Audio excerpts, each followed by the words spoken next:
ada satu konsep tauhid baru ini. Yang pertama ditemukan atau diciptakan oleh Syekh Ibnu Taimiyah. Kemudian diikuti oleh Syekh Muhammad bin Abdul Wahab. Makanya dibawa kebetulan kitabnya ini.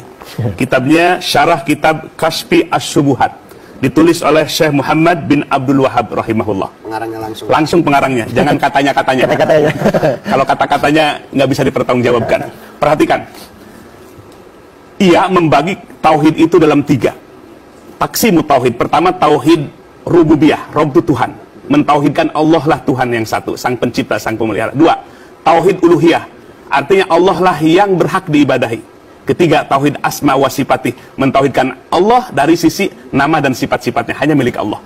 Perhatikan, ada iskal itu kekeliruan di dalam konsep ini. Perhatikan, konsep dibagi dalam 3 bagian ini membuat rancu pemikiran tentang tauhid. Jadi ada orang yang bertauhid rububiyah, Allah sang pencipta, sang pemelihara, tapi ibadahnya syirik. Jadi kan bingung. Satu diri, ya syirik ya tauhid. Kira-kira nyambung apa enggak? Ya. Nggak nyambung. Makanya yang benar itu antara uluhiyah dan rububiyah itu sama. Ketika disebutkan uluhiyah yang dimaksud rububiyah. Ketika disebut rububiyah yang dimaksud uluhiyah. Satu kesatuan yang nggak bisa dipisahkan. Itu dalam Quran. Ketika dipisahkan terjadi kerancuan. Dan pada gilirannya, taksimu tauhid, pembagian tauhid ini adalah menghantam orang-orang yang berwasilah. Dianggap orang yang berwasilah kepada para wali Allah, bertabaruk kepada para wali Allah, dianggapnya beribadah kepada mereka. Ini yang fatalnya. Karena uluhiyah tadi itu. Karena uluhiyah beribadah kepada Allah hanya kepada Allah dengan pengertian yang salah. Nah, maka oleh sebab itu mari kita perhatikan.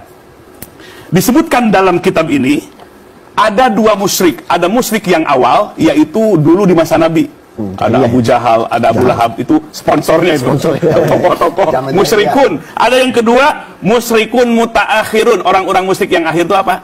Di masa Muhammad bin Abdul Wahab ada. Siapa? Orang-orang muslim yang bertawasul ke makom Nabi dan bertawasul, berwasilah kepada makom wali Allah. Disebut musyrik yang akhir. Jadi ini yang hadir yang suka bertawasul kepada Nabi kita, bertawasul kepada wali-wali Allah, lebih syirik dibandingkan syiriknya Abu Jahal dan Abu Lahab. Ini kitabnya. Inilah yang membuat faktor ricuhnya umat Islam di seluruh dunia. Termasuk di Indonesia. Termasuk di Indonesia. Jadi orang yang bertawasul, berziarah ke makam wali-wali Allah, itu namanya bertawasul atau bertabaruk. Disirikan oleh mereka. Dalam kitab Kashfu Asy-Syubuhat ini. Bahkan siriknya lebih berbahaya, lebih berat dibandingkan dengan siriknya musyrik yang awal. Jadi kita ini siriknya ini lebih berbahaya dibandingkan siriknya Abu Jahal dan Abu Lahab yang menyembah berhala.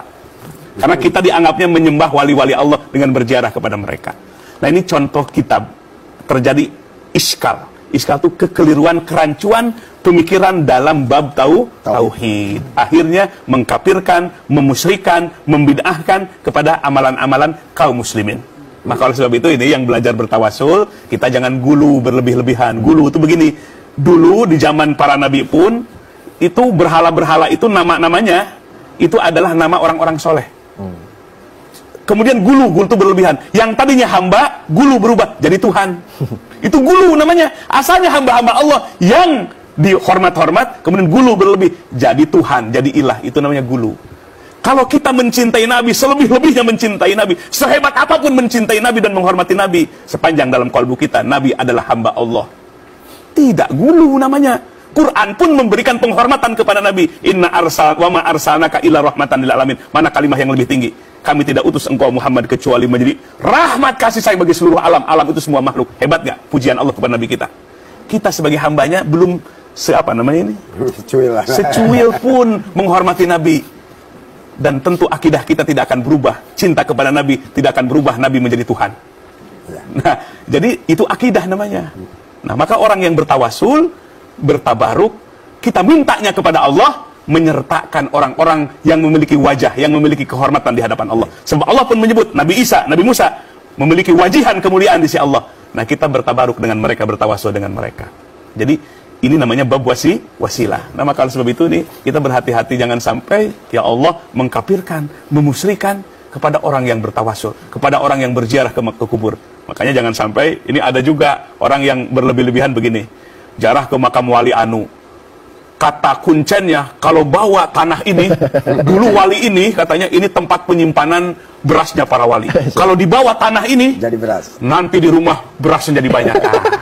Jangan berlebih-lebihan begitu. Kita berziarah ke wali itu mendoakan mereka, sekaligus mohon kepada Allah dengan kemuliaan wali-wali Allah Subhanahu wa ta'ala. Itu namanya berwasilah yang benar. Berwasilah tanpa ada